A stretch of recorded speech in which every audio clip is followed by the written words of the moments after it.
Halo pemirsa, bagaimana kabarnya hari ini? Semoga dalam keadaan sehat dan bahagia ya. Video ini saya khususkan untuk para menantu ya, yang mungkin dia memiliki situasi yang gak nyaman, yang mana mertuanya itu pilih kasih. Karena banyak sekali orang yang dia itu menikah dengan pasangannya adem ayem. Namun ketika dia sudah masuk ke dalam keluarga besar dari pasangannya, ternyata mertuanya itu suka pilih kasih. Mungkin dengan menantu yang A sama yang B, dia sangat dekat, sangat care, sangat peduli. Tapi kalau sama menantunya yang C ini lain, gitu ya. Seolah-olah cuek, tidak peduli. Nah, banyak juga nih ya menantu yang mengeluhkan kondisi itu. Di video ini saya nggak berniat untuk membela menantu atau menyalahkan mertua ya, karena memang situasi seperti itu ada dan juga banyak. Yang ingin saya tekankan dalam video ini adalah gimana sih caranya agar menantu bisa tetap kuat, bisa tetap bersikap baik kepada mertuanya sekalipun dia dihadapkan pada situasi serumit itu. Yang namanya manusia ya, apalagi kalau menantunya ini perempuan ya. Dia punya ipar yang sama-sama perempuan, tapi sama menantu yang lainnya itu sama iparnya mertuanya sangat baik, sangat sayang, sangat peduli. Itu kan kadang ada rasa kecemburuan tersendiri ya. Tapi sekali lagi demi kebahagiaan bersama sebagai orang baik tentu Anda inginkan segala sesuatunya tetap berjalan dengan baik. Untuk itu di video kali ini saya akan bagikan gimana sih caranya agar Anda bisa tetap tenang, bisa tetap bahagia sekalipun mertua Anda adalah tipe mertua yang suka pilih kasih terhadap menantu. Yang pertama yang harus Anda miliki adalah Anda harus menghindari keinginan-keinginan lebih atau ekspektasi lebih kepada mertua Anda. Karena apa? Kalau misalkan Anda memiliki ekspektasi lebih, ya, Anda ingin diperlakukan sama, Anda ingin mendapatkan kasih sama seperti menantunya yang lain, ya, si A atau si B atau si C gitu ya, yang disayangi oleh mertua Anda, maka itu akan membuat Anda kecewa apabila mertua Anda tidak bisa melakukan itu. Kalau porsi sayang yang Anda rasa yang diberikan oleh mertua itu berbeda, tidak sesuai dengan keinginan Anda, otomatis kan akan menimbulkan rasa kecewa dan sakit hati. Namun berbeda halnya kalau misalkan Anda sudah masa bodoh, terserah nanti dia mau sayang sama menantu yang mana itu urusan mertua Anda. Ya, pasti Anda akan jadi lebih legowo. Anda nggak berharap lebih kok, gitu. Anda merasa cuek tanpa kasih sayang dari mertua Anda, yang penting Anda dan juga suami Anda atau dengan pasangan Anda rukun, adem ayem itu sudah cukup. Maka kondisi itu akan membuat Anda jadi menghindari rasa sakit hati atau kecewa di kemudian hari. Gitu. Jadi paham ya, poin pertama adalah hindari memiliki ekspektasi lebih terhadap mertua Anda. Kemudian yang kedua adalah Anda harus bisa menghindari pikiran negatif. Karena kalau misalkan Anda kepikiran dengan hal-hal yang negatif, menganggap bahwa mertua ini itu gitu ya, yang sekiranya anggapan Anda adalah anggapan-anggapan yang buruk tentang mertua, maka akan membuat rasa kecewa semakin besar, rasa benci semakin kuat. Untuk itu saran saya lebih baik Anda netralkan juga pikiran Anda kalau bisa disetting ke hal-hal yang positif.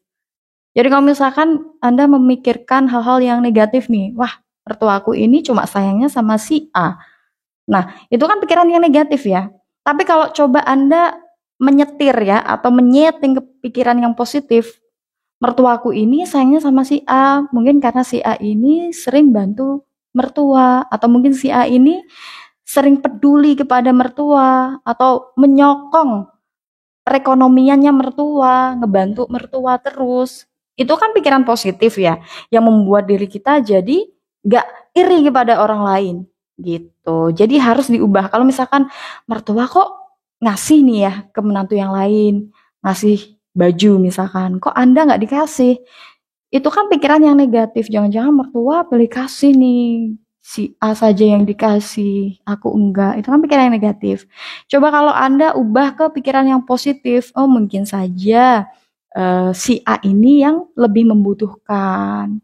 Jadi mertua lebih ngasih bajunya ke si A gitu. Jadi cobalah untuk setting sendiri ya gimana caranya agar pikiran buruk ini diputar ke pikiran yang positif agar tidak timbul kebencian terhadap mertua maupun ipar Anda yang mungkin lebih disayangi oleh mertua Anda.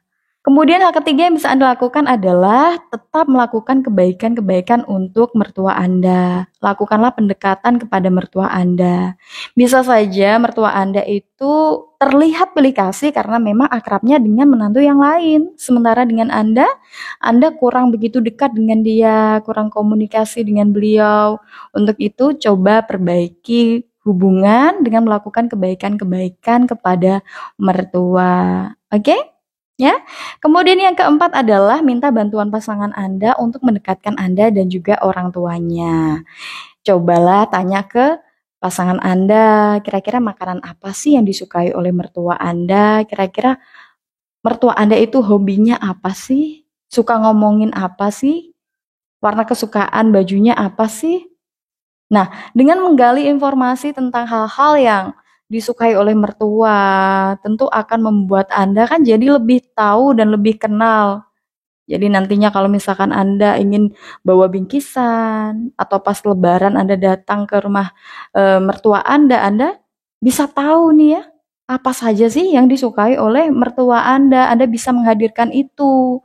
Nah, otomatis ketika Anda bisa menghadirkan semua itu ke mertua Anda, otomatis mereka akan mengerti bahwa diri Anda juga peduli kepada mereka. Dari situlah mereka biasanya akan sadar bahwa Anda adalah menantu yang layak juga untuk disayangi.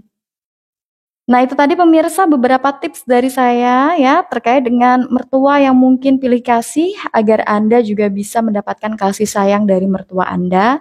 Sekali lagi, ketika Anda mendapati mertua Anda pilih kasih ya atau terang-terangan dia kurang peduli kepada Anda harus tetap sabar karena ujian pernikahan setiap orang itu berbeda-beda. Ada yang mertuanya sangat peduli kepada menantunya, namun malah si pasangannya sendiri yang kurang peduli. Ada yang mertuanya peduli, pasangannya peduli, namun mungkin dia diuji dengan kondisi ekonomi yang kurang mumpuni. Nah, banyak kan? Namun, seberat apapun ujian yang ia hadapi, kalau seseorang itu tetap sabar, insya Allah ia akan tetap mendapatkan kebahagiaan dan juga kemudahan dari Allah Subhanahu wa Ta'ala. Sampai di sini dulu pemirsa video dari saya. Jika Anda ingin menambahkan atau Anda mungkin ingin curhat seputar mertua Anda, boleh ya. Anda tulis di kolom komentar di bawah ini atau bisa juga DM ke Instagram saya, Solihatun Motivasi. Saya tunggu Anda di lain video saya pemirsa. Sampai jumpa.